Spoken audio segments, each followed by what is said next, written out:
22 November. Ons groei tot volwassenheid in Christus. Probeer om uit te munt. So moet julle ook, terwyl julle streef na geestelike gawes, probeer om uit te munt tot stigting van die gemeente. 1 Korintiërs 14 vers 12.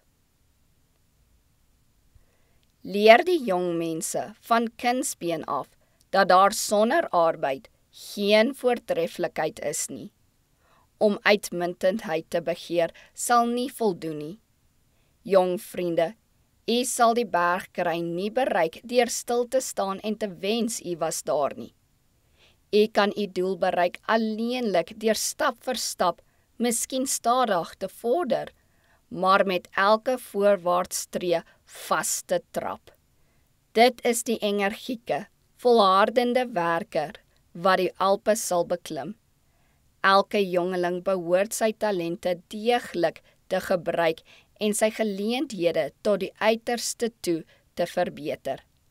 Hy wat dit doen, kan op sedelike en intellektuele vlak byna enige hoogte bereik.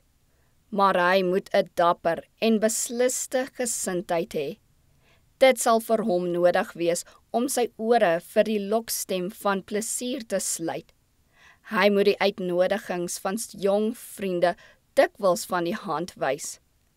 Hy moet voortdurend waak dat hy sy doel nie uit die oog verloor nie. Laat 'n stuk land onbewerk lê en dorings en dissel sal daarop groei. U sal geen lieflike blom of kosbare struik ooit bokant die onaantreklike giftige onkruid sien uitloer nie. Die waardelose braambos sal sorgeloos bloei, maar plante wat bruikbaar of mooi is, moet deeglik bewerk word. So is dit met ons jong mense. Om die regte gewoontes te vorm en die regte beginsels te verstig, moet naarstiglike gewerk word. Om verkeerde gewoontes af te leer, is vlijt en volharding nodig.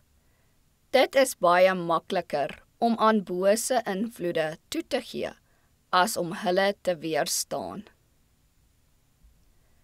Tensy hulle besef hoe belangrik dit is om die nodige verbetering in hulle karakters te maak, sodat hulle elke dag beter mense kan wees en daardeur in staat kan wees om hulle verantwoordelikhede te dra, sal hulle aan die verloorkant wees.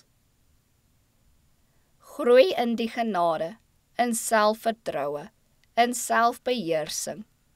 Wees elke dag meer gereed om u met die koninklike gesin in die hemelse howe te verenig.